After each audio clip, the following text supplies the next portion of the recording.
Друзья, всем привет! Я Рома, ваш контркультурный гид. Как можно заметить, видосы выходят достаточно редко. Дело не только в денежных, но и технических ограничениях. На улице стоит адовая жара, отчего техника дико греется под нагрузкой и жестко тупит.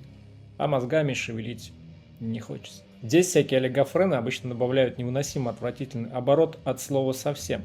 Никогда так не говорите. Хочется, знаете ли, просто лежать на диване, пить пиво, кайфовать. Так что в летнем месяце оригинал контента, скорее всего, не предвидится. А будут только мои баянистые тексты, переведенные в видеоформат.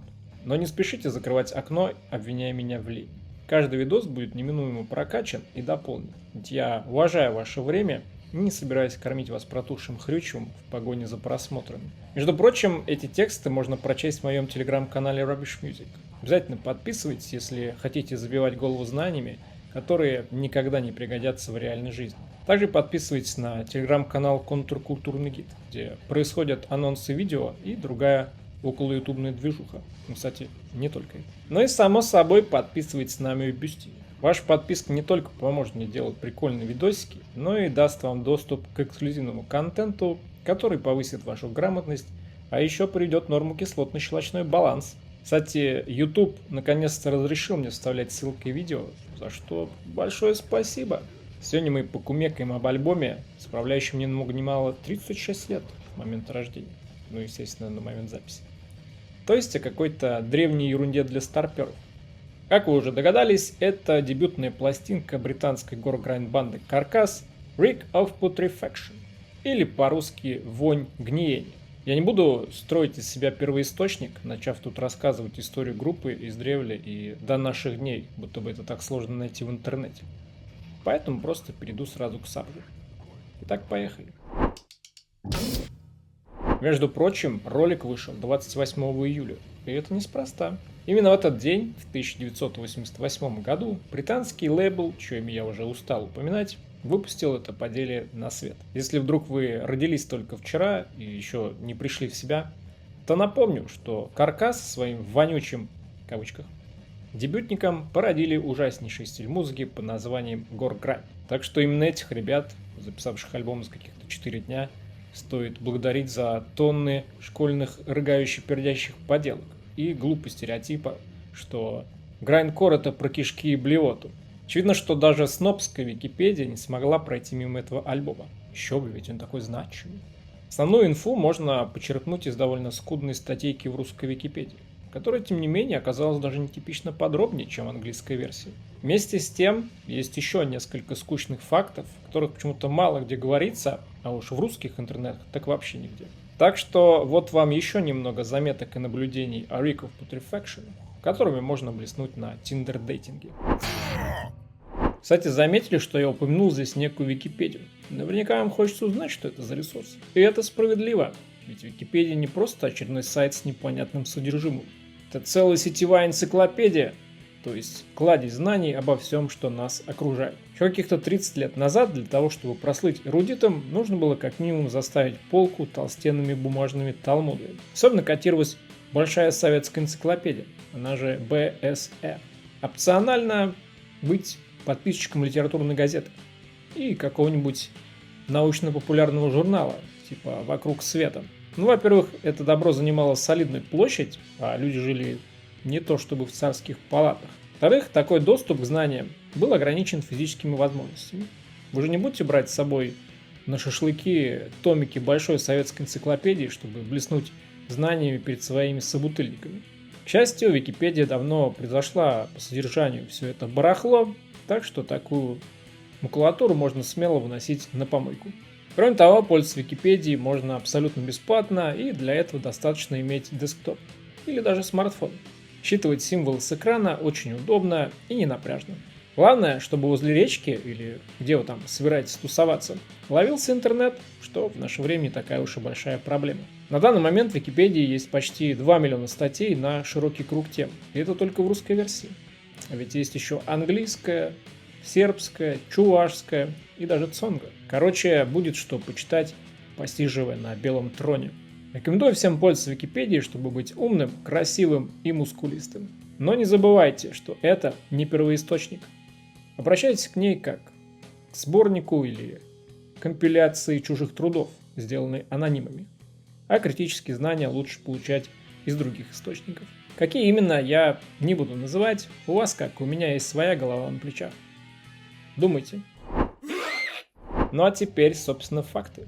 У пластинок существует несколько вариантов оформления. Помимо той самой знаменитой обложки с коллажем из мертвых тел, а также зацензурированной и травоядной версии, еще есть кассетные релизы Earache, на который помещен фрагмент исходной картинки. Также другой вариант коллажа на подпольно выпущенных в Польше аудиокассетах. Как по мне, куда более отвратительный.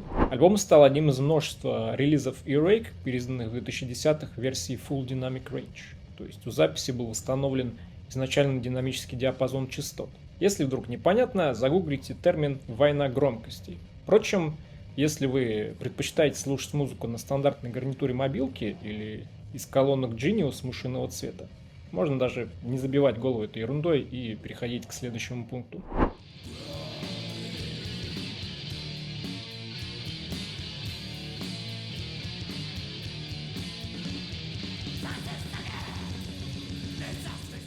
Первые три песни, исключая инструментальный трек под номером 1, то есть начиная со второго, последовательно описывают одну сцену. Если совсем кратко, сюжет такой. Протагонист, застряв в неком саркофаге, неудачно плюванул и поперхнулся собственными органами, отчего немножко умер, начал гнить, разлагаться и поедаться личинками. Всем, кто смотрит видос под еду, приятного аппетита. Кстати, в телеграм-канале Rubbish Music есть несколько постов о модной группе Carcass. Например, я там оставил довольно эмоциональный отзыв об альбоме Torn Arteries, вышедшем в 2021 году. Мне он, если что, понравился, а вы можете оставить свое мнение об альбоме в комментах под видео. Приветствуется любой отзыв, даже негативный. Ну а мы идем дальше. В свою очередь, тот самый первый трек Genital Grinder, то есть измельчитель гениталий или генитальная шлифовальная машина по версии Google Translate, самая перепетая в дискографии Carcass песня наряду с Hard Work. На оба трека записали каверы целых 5 групп. Но есть нюанс. Hard Work вошла в одноименный и довольно попсовый альбом, если что, без негативчика. И кроме того, все каверы на него лютое говнище. С Gentle Grinder все понятно, ведь инструментальный трек ковернуть куда легче.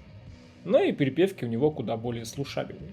Одни Peak Destroyer сделали такое, отчего хваленый Flash God Apocalypse нервно кукарекают из-под шконки.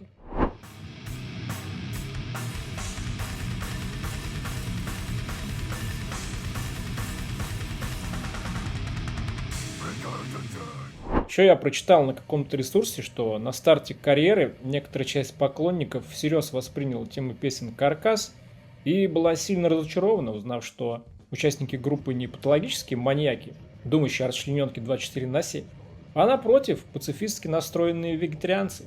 Комментариев от меня не последует. В год своего выхода Rick of Putrefaction заняли ужасающе высокое место в независимых чартах Великобритании. Аж 7-я строчка, просто для справки. За первенство им пришлось бороться с такими модными группами, как, например, The Smiths или Joy Division, у которых тогда вышла посмертная компиляция. Надеюсь, не стоит пояснять, что это за группы. Если очень грубо, то это как если бы в наше время в топ фильмов Netflix внезапно ворвался бы зеленый слоник. Сорян, не смог придумать ничего более лучшего. Ну и последнее. В 2020 году вышла версия, где к основному тексту добавилась приписка про ковид. Помните, был такой. А еще строго грозили пальчиком насчет несанкционированных собраний.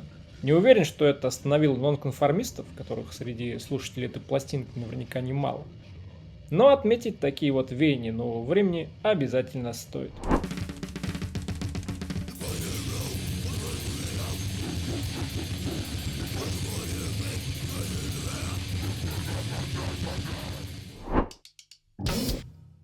Что, друзья, пришла пора прощаться. Надеюсь, семейные люди не нажалуются на содержание видео для отметки 18+. Ведь я специально сделал все максимально нейтральным, чтобы видос можно было посмотреть и в компании вашей 100-летней прабабушки. Спасибо всем, кто досмотрел его до конца, особенно тем, кто влепил лайк. На небесах вам зачтется. Не забудьте подписаться на мои телеграм-каналы, чтобы быть в теме. А также на Бусти, чтобы я мог почаще пить пиво и придумать гениальные идеи для своих роликов. С вами был Рома, ваш контркультурный гид. Поки-чмоки.